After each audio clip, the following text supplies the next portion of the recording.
नीतीश कुमार को अगर ये दिखा देंगे ना तो नीतीश कुमार पे पूरा भरोसा है कि वो एक साइन के अंदर वो पूरा एग्ज़ाम पूरा निरस्त करेंगे और री एग्ज़ाम को नोटिस जारी करवाएंगे। ये बापू परीक्षा परिसर का है और ये आपका 13 दिसंबर वाले का रिजल्ट का है।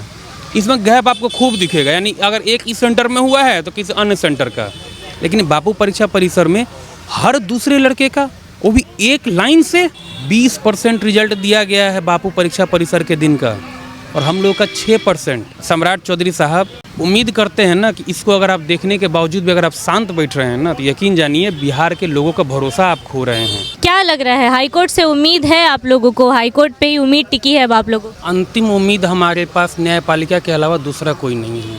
अब अगर न्यायपालिका भी हमारी नहीं सुनेगी, ये संभव, हमको तो पूरा भरोसा है और हम मेरे जैसे पूरे छात्रों को पूरा भरोसा है न्यायपालिका पर।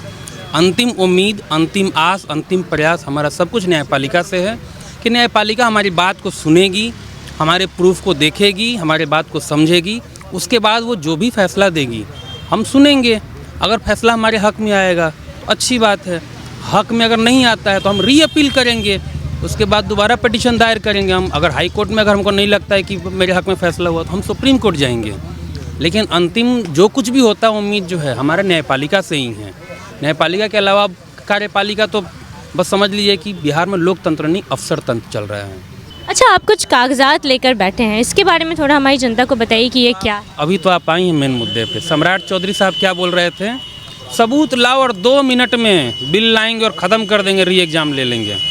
सम्राट चौधरी साहब के लिए पेश है ये बहुत बड़ा सबूत है। ये जरा जूम कीजिएगा, सहयोगी से मैं अनुरोध करूँ कि वो थोड़ा जूम करें। बीपीएससी का रिजल्ट, और उसके बाद आपको रिजल्ट 2 तरह का दिखाएंगे। पहला रिजल्ट बापू परीक्षा परिसर जो था, जो एशिया का सबसे बड़ा बापू परीक्षा परिसर जो था, 15,000 या 20,000 लड़का एग्जाम दे रहा था, जिसका री एग्ज़ाम कराया गया। एग्जाम वो लोग क्या कह रहे थे, एक सेंटर है ना, और री एग्जाम कहाँ का हुआ है? 22 सेंटर पे। तो कायदे से वो कितना सेंटर था मैडम?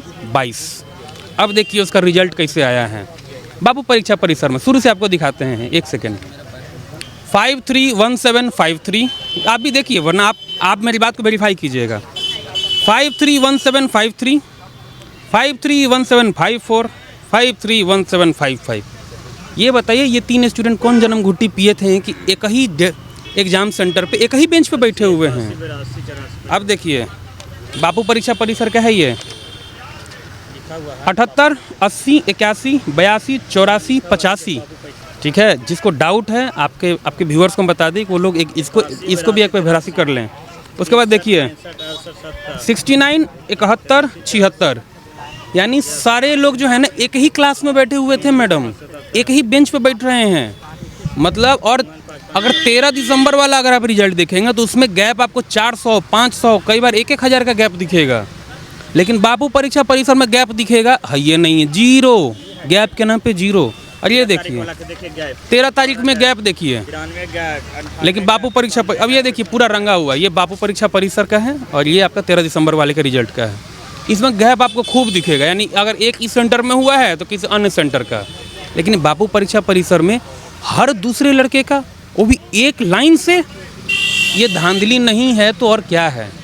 सम्राट चौधरी साहब, उम्मीद करते हैं ना कि इसको अगर आप देखने के बावजूद भी अगर आप शांत बैठ रहे हैं ना तो यकीन जानिए बिहार के लोगों का भरोसा आप खो रहे हैं।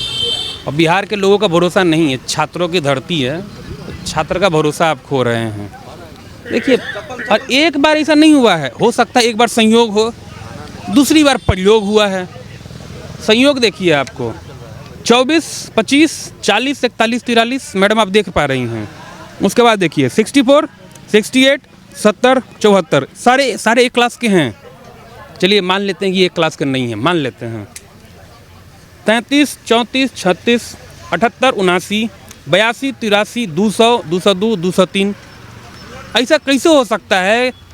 एक सेंटर पे ऐसा हुआ होगा कि बहुत विलक्षण प्रतिभा के लोग आए थे, बहुत तेज एकदम ब्रिलियंट स्टूडेंट।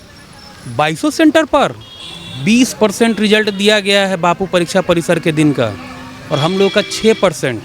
ये इंसानियत के साथ धोखा है, ये छात्र के साथ धोखा है। और चिराग पासवान साहब कहते हैं ना कि हम छात्र के साथ खड़े हैं। तो एक बात और आपको बता दें, आपको पता हो या नहीं, चिराग पासवान के पिताजी माननीय मतलब स्वर्गीय श्री रामविलास पासवान साहब भी बीपीएससी क्वालिफाइड थे। जानते हैं उनका जिस दिन डीएसपी का रिजल्ट आया था ना, उसी दिन उनका विधायक भी हो गया था। ठीक है, उनका विधायक का चयन भी हो गया था, विधायक में उनका चुनाव हो गया था ना। अगर चिराग पासवान साहब अपने पिताजी की इज्जत का सम्मान करते हुए ना हम लोगों को नीतीश कुमार से मिलवा दीजिए। और नीतीश कुमार को अगर ये दिखा देंगे ना, तो नीतीश कुमार पे पूरा भरोसा है कि वो एक साइन के अंदर वो पूरा एग्ज़ाम पूरा निरस्त करेंगे और री एग्ज़ाम को नोटिस जारी करवाएंगे। और आपसे निवेदन है सम्राट चौधरी साहब कि आप बिहार के लोगों का जो फेथ है ना, बिहार के लोगों का भरोसा जीत लीजिए। कहीं अन्यथा ऐसा ना होना कि अक्टूबर में जो 243 को वैकेंसी आएगा उसमें एक वैकेंसी हम भी भर दें। और यकीन जानिए अगर वो वैकेंसी हम भर दिए ना, मेरे जैसा और छात्र भी भरेगा और वो छात्र आपको चुनौती देगा विधानसभा में। तो आपसे निवेदन है इस सबूत को ध्यान में लीजिए और एग्ज़ाम को निरस्त कराइए।